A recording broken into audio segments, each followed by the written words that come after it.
the day where roads will be falling, and I'm a proponent of the Roads Must Fall movement.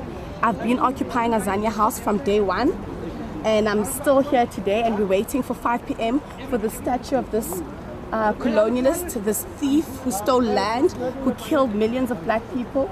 We're waiting for it to come down today.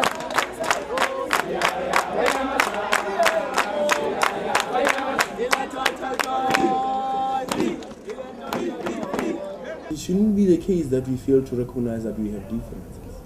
What we should be doing is celebrating our differences and actually acknowledging that the differences are not of such a nature that we need to be subjugating each other based on those. My understanding of the power dynamics that is played by the statue of Cecil Rhodes is one that is sort of similar to a statue that would be erected on top of a hill at Germany of Hitler.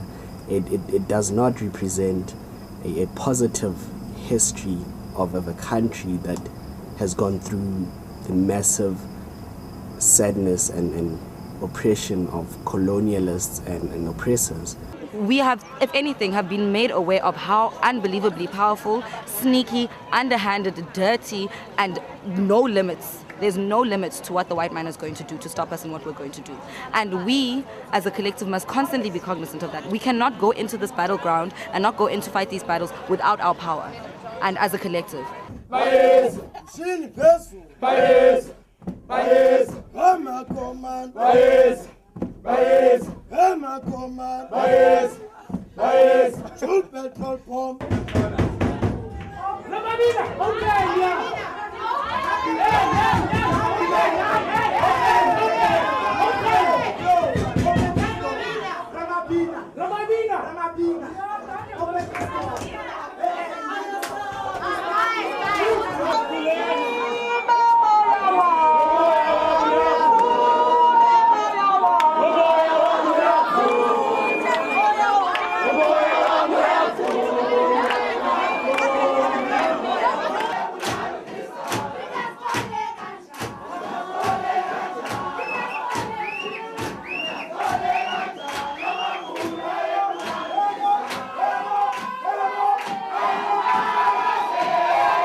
The process where we were at was, and the views were heard and people expressed their views.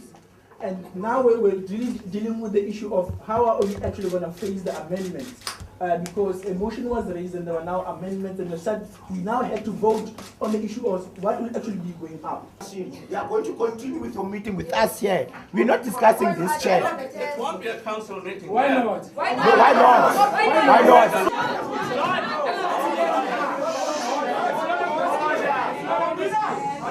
We're going to keep quiet, and this meeting can continue. But we're not going to leave. Yes. It's not going to happen. It's not going to happen. Because every time this university, the management of this university wants us to do things according to their own timeline. The other day when we were addressing Dr. Max Price, he asked us, he said to us, you don't run this university, I do.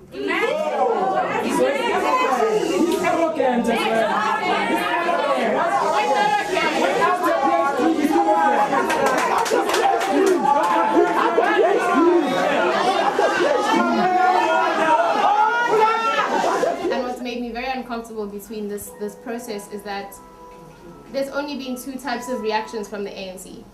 There's one, the very paternalistic, we know better, we've done 60 years of struggle, we can tell you what you need to do. That, to me, is very patronizing, because this is very different from the ANC that would speak before CODESA, who would tell us that every black person has an entitlement to this country and to changing it.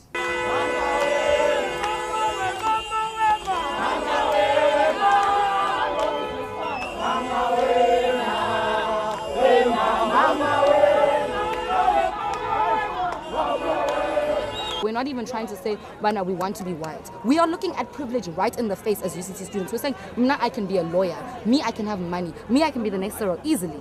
I don't want that thing. Because it's not, it's whiteness. And I will never be white.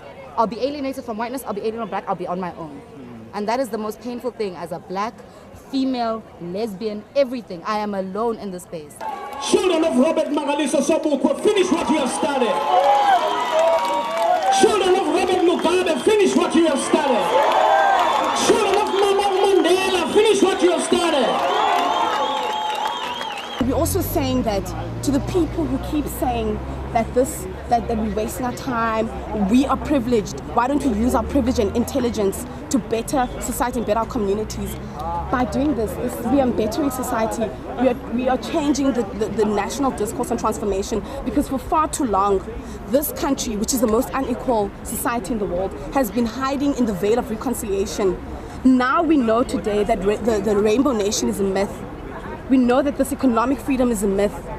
And we know now that this statue, which is a physical presence, is going to be coming down, the next thing is we're going to fight the invisible statues, the invisible statues that are controlling the admissions policy. We want more black students here. The individual statues that are controlling the intake and the appointment of black lecturers, black professors. We are slowly but surely going to be transforming this university. And make no mistake, it's going to be a substantial transformation.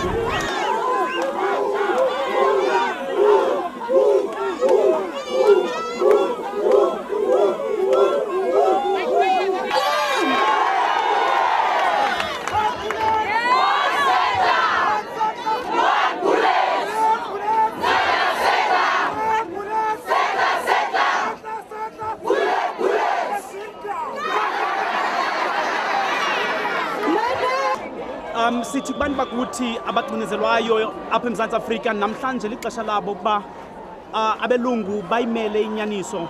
Lixesha labo into yobana bahlale phantsi ngoku bangathethi kuthetha abantu abamnyama. Sithi ke ngoko singabantu abamnyama neenkokheli ezintsha kweli lizwe, ixesha lifikile into yokubana ilizwe lethu silitshintshe silibeke kwenye inqanaba.